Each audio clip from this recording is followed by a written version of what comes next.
بسم الله الرحمن الرحيم والذاريات ذروا فالحاملات وقرا فالجاريات يسرا فالمقسمات أمرا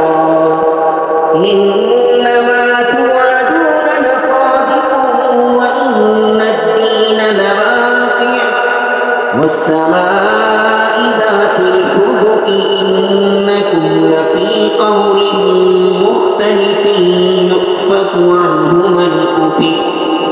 قتل الخراصون الذين هم في غمرة ساهون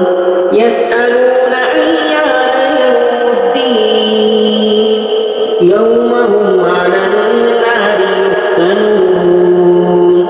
ذوقوا فتنتكم هذا الذي كنتم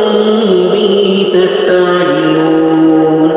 إن المتقين في جنات وعيون آخذين ما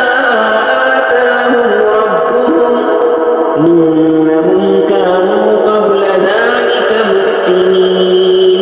كانوا قليلا من الليل ما يهجعون وبالأسحار هم يستغفرون وفي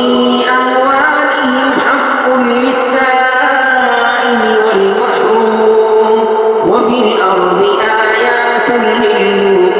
للموقنين وفي أنفسكم أفلا تبصرون وفي السماء رزقكم وما توعدون فورب السماء والأرض إنه لحق مثل ما أنكم تنطقون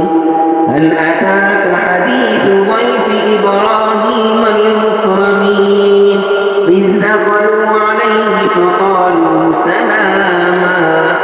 قال سلام قوم منكرون فراغ إلى أهله فجاء بعجل سمين فقربه إليهم قال ألا تأكلون فأوجس منهم خيفة قالوا لا تخف وبشروه بغلام عليم فأقبلت امرأته في صرة فصكت وجهها وقالت عجوز عقيم قالوا كذلك قال ربك إنه هو الحكيم العليم صدق الله العظيم.